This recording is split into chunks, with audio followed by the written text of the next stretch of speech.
Hello everyone, and welcome to another commentary from Chaotic Fringe. This one's a little bit unusual, and I really need to be honest. This is one that I actually wrote down. Normally I do these off the cuff, but this one needed to be written, and it needs to be said, and it needs to be said right. So that's why I put it down. And so forgive me for having to read it, but I think it's important. One thing I mentioned in an earlier written comment about the Occupy movement was that I'm not someone who can ignore wrongs that I see just to show that I'm down for the cause. I have to be honest with myself and honest with people who might want to get involved, because to give in to peer pressure or the fad of the moment doesn't show loyalty, it shows conformity. An image that has disturbed me throughout the Occupy movement has been the Guy Fawkes masks that have been used, probably popularized by the V for Vendetta movie. I saw the movie, but more importantly, I read the comic when it was still geeky to call a comic book, before they were collected into graphic novels. Something the movie did, which was contrary to the book, in my opinion, was to end the film with the populace of London going out in the Guy Fawkes mask. What had been an individual mark of rebellion and opposition to the current government in the comic book became a pop symbol in the movie. The nonconformist had conformed, and ironically, their individuality was mashed into conformity. I can only speak of the Occupy Phoenix movement because it's the closest one to me. But the disappointment I feel in the local movement has been this. The original concept of the openness and willingness to form an all-encompassing movement has become nothing more than a high school experiment that magnifies the cliquish nature of people and groups, despite aspiring to help all people. The first day of the Occupy Phoenix protest was one of many people coming together. People were willing to talk to strangers. Ideas were exchanged. Some were heated exchanges, but people talked and listened. Of course, it was the first day, and many of the people probably wouldn't be in for the long haul, but I was heartened by the energy I had seen in New York, and it seemed to be forming here in Phoenix.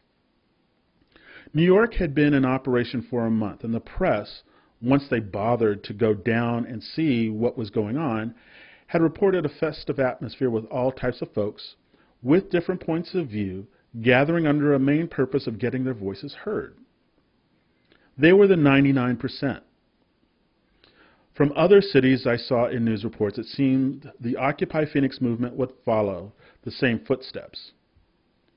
I may have been a bit naive in my assumption. Nitpicking about the technical and organizational structure issues is stupid. There are bound to be growing pains in a leaderless organization.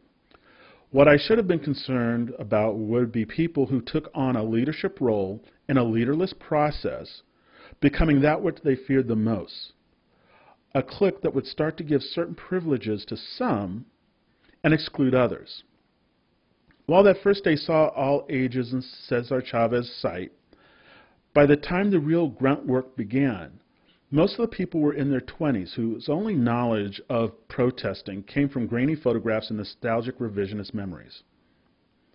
Those that stayed and were arrested that first day felt a badge of honor had been granted to them. And those that weren't, or who weren't part of the initial organization, were thought of as not being down for the cause.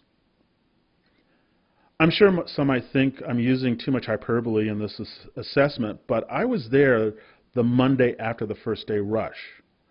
I heard the conversations.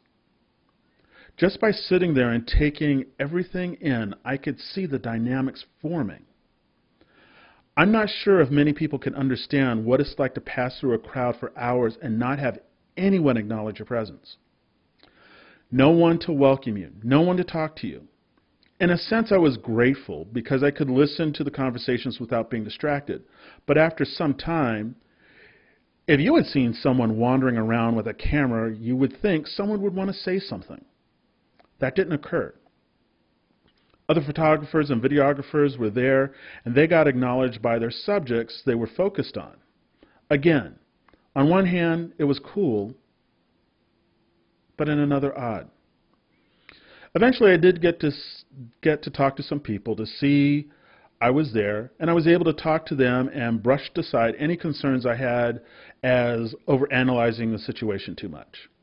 Besides, when I heard Sylvia's story, she became a symbol of what the Occupy movement was about in my eyes.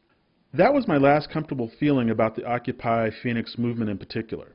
From the outside looking in, and this would be from people who just passed them as they went about their business downtown or corporate news media covering the occupation, the whole Occupy movement is lumped together. The lack of organization is something foreign to most people in this case, so every faction of the Occupy movement is put into the same bag.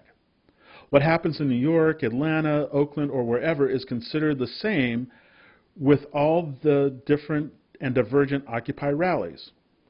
What I mean by that is the national news story shows pictures of the Occupy Wall Street movement, which is the most known and longest in operation.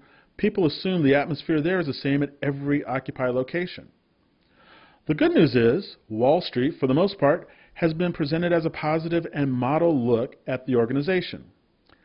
The bad news is because of the size of the organization, others are compared to it. So if New York has hundreds, if not thousands of people camped out, the assumption is the same numbers exist at every Occupy site. This isn't the case. So if someone goes down to Occupy Phoenix and sees 50 people protesting or 20 people camped out over the night, they look at that as a failure as compared to New York and other large locations. In the case of Oakland and the violence that occurred there, it's assumed that every Occupy camp is surrounded by police, waiting to attack the protesters with tear gas and rubber bullets. This isn't the case, but the narrative works well in covering up some of the obvious flaws that were bound to happen in a loose organization this size. Not every Occupy site is going to be a well-oiled machine, a symbol of nonviolence and universal love. Those on the outside may not have the time to go down and see what their local Occupy movement is all about. They're going to rely on sound bites from the media and random conversations by people who probably heard about the rally from others who have gone down to view it. Those that hate or love the movement will continue to have their opinions because they can look through their colored glasses and ignore the things that contradict their biases. Politicians and pundits can use this to their advantage, knowing the vast majority of the public is too busy to really take a few moments to see what the message is about. I became aware of an elitist tone to the Occupy Phoenix movement when I saw a video of the treatment of the Hebrew Israelites who showed up at Cesar Chavez Park on 2 occasions. On the second occasion, which was October 22nd, recordings showed someone from the Occupy Phoenix organization trying to calm down the speaker for the Hebrew Israelites. In his eyes, the person was hostile. However, in my view, the Occupy Phoenix person's approach to the Hebrew Israelites was kind of condescending in tone. I'm sure if I were able to speak to the Occupy Phoenix person who approached the Hebrew Israelites, they wouldn't see themselves in a condescending manner. They would say they were trying to defuse a possible hostile situation.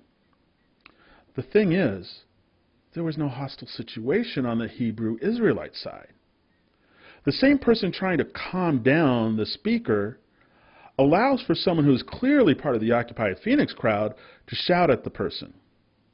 While the Hebrew Israelites used his voice to talk above the crowd, a few days later, Monday to be exact, I personally saw and recorded someone from the Occupy Phoenix using a megaphone to shout at people who were entering the municipal courts building. Why is it that someone's voice is considered hostile, yet a megaphone isn't? There is such a contradiction between words and deeds in the movement that it has made me question the sincerity of the people involved. In a religious sense, are they there to save souls or fleece the flock? It seems that someone has taken the word Occupy to its dirty conclusion, not allowing those who have gone to the park long before the Occupy rallies and who will probably still be there long after the novelty is worn off to speak as they have. I was under the impression the movement was not about a set fixed goals or one voice, yet it seems on the Facebook page where a list of 3 demands are going to be voted on in the General Assembly in a few days.